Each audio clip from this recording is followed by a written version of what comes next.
শুভ দুপুর দিদি ভাইরা। দেখো, লোটে মাছটা এমন লোভনীয় জিনিস, যতবার দেখি বাজারে বা আড়তে ততবার খেতে ইচ্ছা করে। তো দেখো, আমি লোটে মাছ কিনে নিয়ে এসেছি। এখানে ধুয়ে পরিষ্কার করে নুন দিয়ে মেখে রেখে দিয়েছি। খুব সুন্দর রকম মোটা মোটা। তা আমি লোটে মাছের ঝাল করব, গোটা গোটা থাকবে, কিন্তু লোটে মাছ ভাঙবে না, এরকমই গোটা থাকবে। তো চলো, আমি রান্না করছি, তো তোমরা একটু ধৈর্য করে দেখো দিদি ভাইরা। তো আমি গ্যাসটা একটু জ্বালিয়ে দেওয়া হলো, কড়াইটা একটু গরম হোক।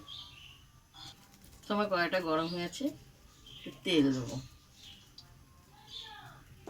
লোটে মাছ 6-7 রকমের রান্না করা যায়, তোমাদেরকে দেখিয়েছি আমি।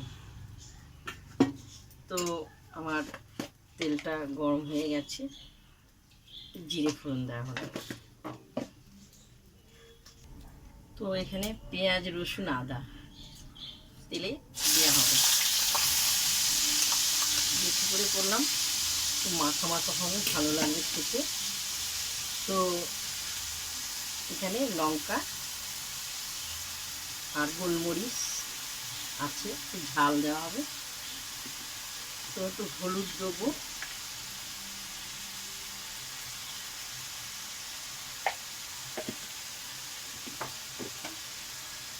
এখানে কিন্তু নুন মাখানো আছে, সামান্য একটু পরিমাণে নুনটা দেওয়া হলো।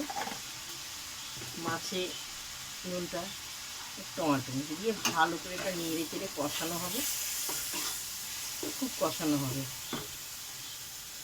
তো খুব সুন্দর আমার কষানো হয়ে গেছে। কষানোর মধ্যে আমি 1 টাকা দামে গরম মশলাটা দিয়ে দেওয়া হলো, দিয়ে একটু ভালো করে একটু কষাবো। সামান্য একটু জল দেবো। খুব সুন্দর গ্রেভিটা তৈরি হয়েছে। তো আমি এবার মাছগুলো দিয়ে দেওয়া হলো, কিন্তু মাছটা বেশি নাড়াচাড়া করবো না, তাহলে ভেঙে যাবে।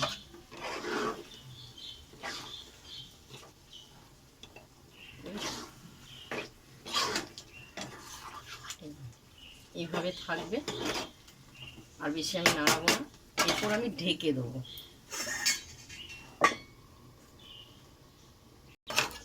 তো দেখো, খুব সুন্দর হয়ে গেছে আমার লোটে মাছের তরকারিটা, পুরো রেডি হয়েছে রান্না। আমি থালায় ঢেলে তোমাদেরকে দেখাবো গোটা গোটা মাছটা।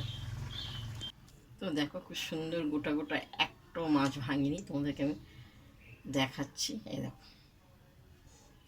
সব গোটা গোটা। তোমরা এইভাবে রান্না করবে, মাছ একটাও ভাঙবে না, খুব সুন্দর লাগবে খেতে।